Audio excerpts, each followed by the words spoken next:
അറബിക്കടലിന്റെ മുഖം മാറിയിരിക്കുന്നു. ഇനി വരാൻ പോകുന്നത് ചുഴലിക്കാറ്റുകളുടെ കാലം. ഞെട്ടിപ്പിക്കുന്ന പഠന റിപ്പോർട്ട് പുറത്ത്. മാറി മാറി വരുന്ന കാലാവസ്ഥ ഈ അടുത്തിടെയായി നമ്മെ വല്ലാണ്ട് ഭയപ്പെടുത്തുന്നുണ്ട്. ഇത്തരമൊരു മാറ്റത്തിന്റെ കാരണം പലരും അന്വേഷിക്കുകയും പലരും പലതരത്തിലുള്ള ഉത്തരങ്ങളിലേക്ക് എത്തുകയും ചെയ്തിട്ടുമുണ്ട്. എന്നാലിതാ ഇപ്പോൾ അതുമായി ബന്ധപ്പെട്ട പുതിയൊരു വസ്തുത കൂടി പുറത്തു വരികയാണ്. പരിശോധിക്കാൻ വിശദമായി. നമസ്കാരം, ഞാൻ ആരതി.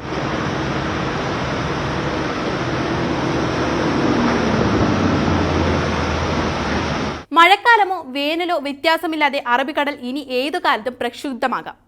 കേരളം മുതൽ ഗുജറാത്ത് വരെ അതിരിടുന്ന അറബിക്കടലിൽ ചുഴലിക്കാറ്റുകളുടെ എണ്ണവും തീവ്രതയും ഓരോ വർഷവും വർദ്ധിക്കുകയാണെന്നാണ് പഠനം. കേന്ദ്ര കാലാവസ്ഥാ മന്ത്രാലയത്തിന് കീഴിൽ Pune Indian Institute of Tropical മെറ്റീരിയോളജിയിലെ ശാസ്ത്രജ്ഞരുടെ പഠനമനുസരിച്ച് അറബിക്കടലിൽ കഴിഞ്ഞ 4 പതിറ്റാണ്ടിനുള്ളിൽ ചുഴലിക്കാറ്റുകളുടെ എണ്ണത്തിൽ 52%, അതിതീവ്ര ചുഴലിക്കാറ്റുകളിൽ 150%മാണ് വർധനവ് രേഖപ്പെടുത്തിയത്. ഇതേ കാലത്ത് കൂടുതൽ ഉഷ്ണമേഖലാ ചുഴലിക്കാറ്റുകൾ രൂപപ്പെട്ടതായും കണ്ടെത്തിയിട്ടുണ്ട്. അതുകൊണ്ട് തന്നെ വരും നാളുകളും അതിസങ്കീർണമായി മാറുമെന്നാണ് പഠന റിപ്പോർട്ടുകൾ പറയുന്നത്.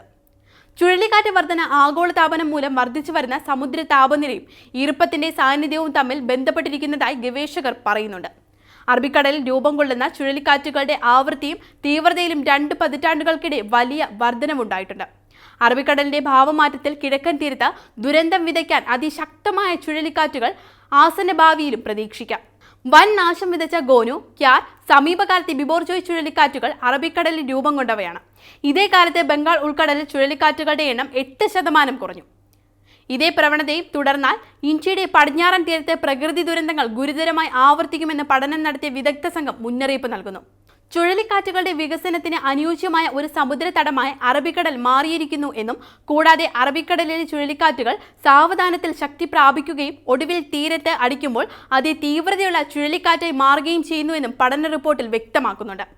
അതേസമയം ഇതേ കാലത്ത് ബംഗാൾ ഉൾക്കടലിൽ ചുഴലിക്കാറ്റുകളുടെ ആവൃത്തിയിൽ നേരിയ കുറവുണ്ടായിട്ടുണ്ട്. മുൻപ് വർഷത്തിൽ 4-5 ചുഴലിക്കാറ്റുകളാണ് ബംഗാൾ ഉൾക്കടലിലും അറബിക്കടലും ഉൾപ്പെടുന്ന സമുദ്രമേഖലയിൽ നിന്ന് രൂപപ്പെട്ടിരുന്നത്. അതിൽ ഭൂരിഭാഗവും ബംഗാൾ ഉൾക്കടലിൽ രൂപം കൊള്ളുന്നവയായിരുന്നു. എന്നാൽ പ്രവണതയിൽ വൻ വ്യതിയാനമാണ് അടുത്ത കാലത്തായി സംഭവിക്കുന്നത്. 1982, 2002 കാലയളവിനെ അപേക്ഷിച്ച് 2001 ശേഷം ചുഴലിക്കാറ്റുകൾ വീശിയടിക്കുന്ന സമയത്തിലും 80% വർധനയുണ്ടായതായി പഠനം വ്യക്തമാക്കുന്നു. കൂടാതെ അതിതീവ്ര ചക്രവാതങ്ങളുടെ എണ്ണം 3 മടങ്ങോളം വർദ്ധിച്ചു. മറ്റു കടലുകളെക്കാൾ അറബിക്കടൽ താപനില ഉയരുന്ന സാഹചര്യമാണ് കൂടുതൽ ചുഴലിക്കാറ്റുകൾ സൃഷ്ടിക്കുന്നതെന്നാണ് ശാസ്ത്രീയ നിഗമനം. മൺസൂണിന് ശേഷമുള്ള കാലത്ത് അറബിക്കടലിന്റെ ചുഴലിക്കാറ്റിന്റെ തീവ്രത 20% വർദ്ധിച്ചിട്ടുമുണ്ട്.